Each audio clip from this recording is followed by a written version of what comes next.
Today, I'd like to tell you about my family. I was raised by my mom, Regina, and my grandmother, Sarah, and they taught me the importance of hard work, perseverance, and that I could accomplish anything through a sense of community. What is a community? A community is a group of friends, family, and loved ones who will support you, believe in you, no matter what you want to accomplish.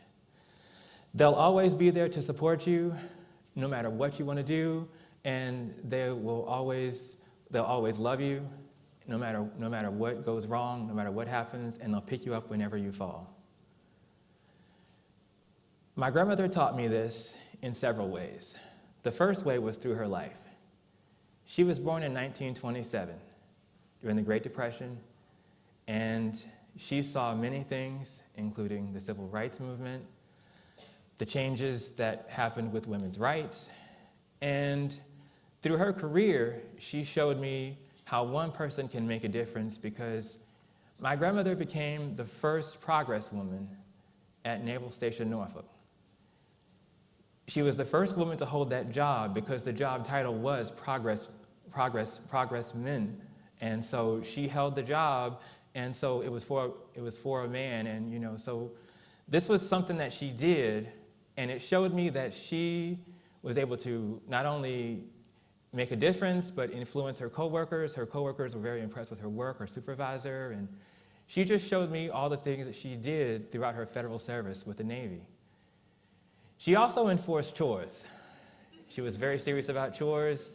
On Saturday morning, we had these huge pine trees in our front and backyard. I had to pick up pine cones and sticks. And she would pay me a penny for each pine cone and stick I picked up. Even though I'm legally blind, she didn't let me, skip out on any chores. She said, these will teach you hard work. They'll teach you how to save. And we would take the money that I got from chores, and I was able to get my first savings account. And it taught me, a work ethic, how to accomplish a task. She said, just because you have a disability doesn't mean you can't do something and that you can't reach your goal. My mom taught me, as an educator, she taught and still teaches fourth graders, and she taught me how to read. I'm the poster boy for Hooked on Phonics worked for me. Because I'm legally blind, so reading was very hard for me. I was the slowest reader in a lot of my classes, but my mom, being an educator, believed that education was the silver bullet. It's the key to solving any problem, any dispute, and she taught me that even if my classmates did not value what I had to offer, because I'm a slow reader, if they made fun of me, she always said it was their problem. It wasn't my problem. And this really helped me as I transitioned to school. This was taken when I was in first grade. And in elementary school, my peers did make fun of me. I started off when I was about 8 years old. I remember going to t-ball, and they would do, they had the tee in the baseball, and I would try to hit the ball, and I would, knock the tee over. Several times I've knocked the tee over. I would, swing back, and I would hit the ball sometimes, and the ball would fly way up in the air.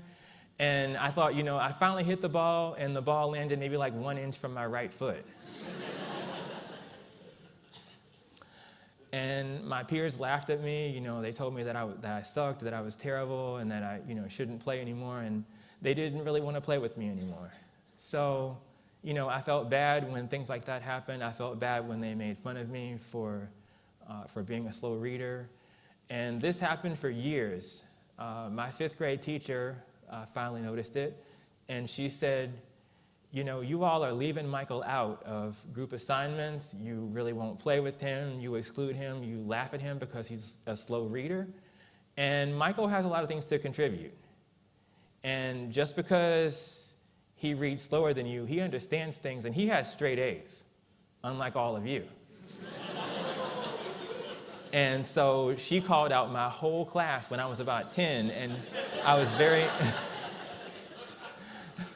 I was very embarrassed, but also very happy in a way, because she showed me the values that my family taught me. She showed me that hard work, perseverance, and community, having those things, it really pays off. And this prepared me for middle school. Going into 6th grade, my honors English teacher, she did not want to teach me because I'm legally blind. She told me that you don't belong in my class. I'm not going to teach a blind student. She said that I should change my schedule. And it was very difficult, but also the bullying got worse, because in elementary school, you can sit with your class for lunch, but in middle school, you can form groups and sit anywhere else. And so many times I would go to sit with kids and they would say, oh, this seat is saved, this seat is saved, you can't sit here, or, So I would sit in the cafeteria, I would either try to sit in the cafeteria, but I couldn't, but then I would go to the library and just have lunch in the library. I would have like peanut butter and crackers in the library, and I just wasn't really able to sit in with my peers in the cafeteria. But these are horrible situations that happened. I can't change what happened, but we were able to work things out with my English teacher, because my mom was really mad. And so she said, we're working this out now. And so I was able to, continue the class, and I got an A in her class. And I showed her the value that I could bring to her class, and that I could keep up with the work if accommodations were made. And these skills of advocating for myself at an early age really helped me going on into my adulthood. I graduated from the University of Richmond with an accounting degree, and I was looking for a job, and the thing that I found in looking for a job, it was difficult because of my disability, because of other things employers thought about people that are blind and vision impaired, but in that I found community. I found the National Federation of the Blind, and I found the running community. And with the National Federation of the Blind, they are the largest group of blind and vision impaired individuals in the country. And one of my favorite memories is when Dr. Fred Schroeder was speaking, when I was about 24 at a state convention. He said, "It is respectable to be blind." That may not seem like much to you, but when he said, "It is respectable to be blind," that showed me that it was okay to be who I am. Because I can only be who I am. I can't be anyone else. I can't make, false pretenses. I can't do that. But when he said that, I said, it doesn't matter about my disability. It's okay to be who I am. And in this group, I found a lot of support, a lot of community support. And I met one individual, Desmond Walker. I met Desmond when Desmond was in 4th grade, and he had just survived brain cancer. And his mom, Judy, who's an amazing mom, trying to do the right thing, Desmond had cancer. He almost died. She was very scared.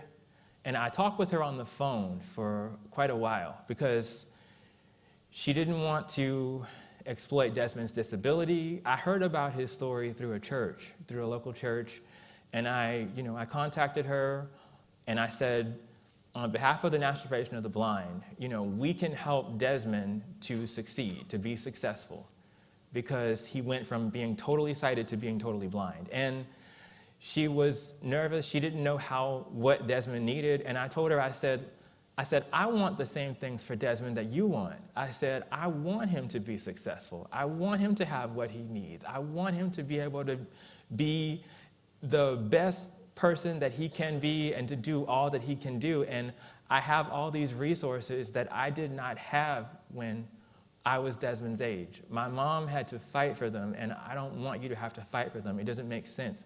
I have the resources, and so she felt a lot calmer and a lot less scared, And we were able to navigate through and walk her through the process. She got Desmond resources almost immediately. And now he's a senior at my high school, and the high school that I was bullied at a lot. And now Desmond wants to become a counselor for the blind. He wants to give back to his community the same way that I've given back to mine. I'd also like to talk about the running community, because that was a big part of my early adulthood, and even now I'm still involved with Team Hoyt Virginia Beach and Ainsley's Angels of America. 2 charities with one mission: pushing people with disabilities in marathons.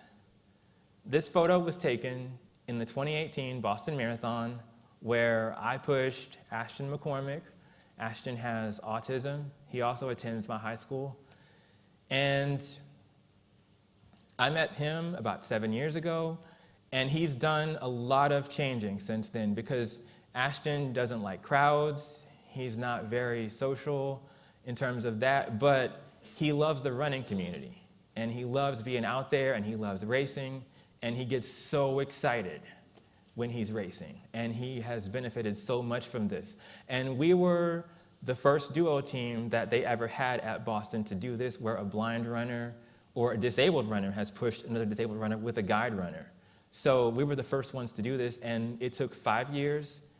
It took a lot of races, a lot of training, hundreds of miles. I mean, just a lot of training, and a lot of emails, about 220 emails between myself and the Boston Athletic Association to get this done. But, it has really helped.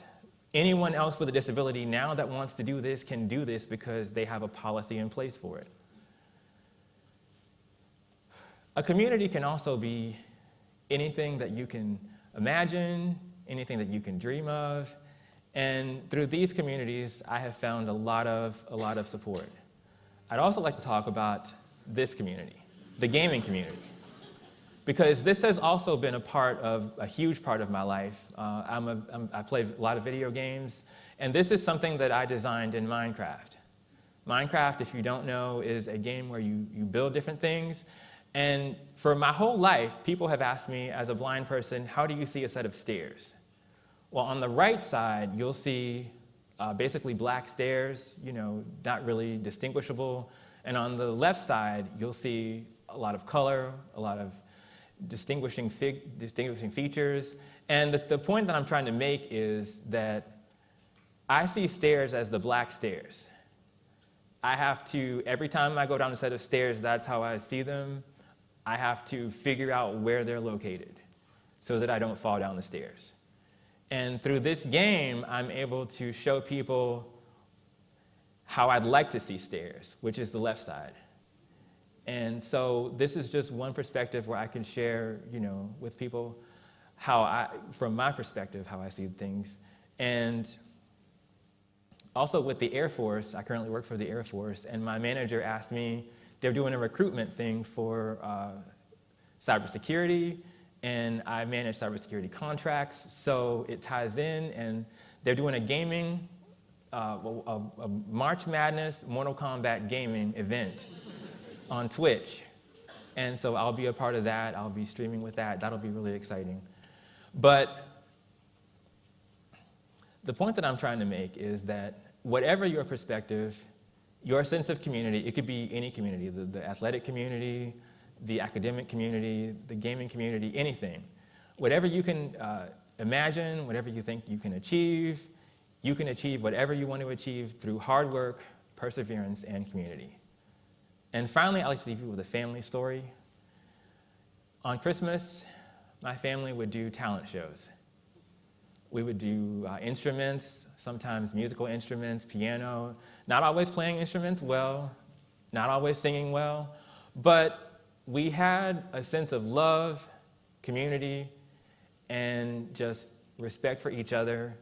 And as Fred Schroeder said, it is respectable to be blind, but I think that it is respectable to be you. All of you have your own unique perspective that you can bring to solve problems, to create whatever you want to create.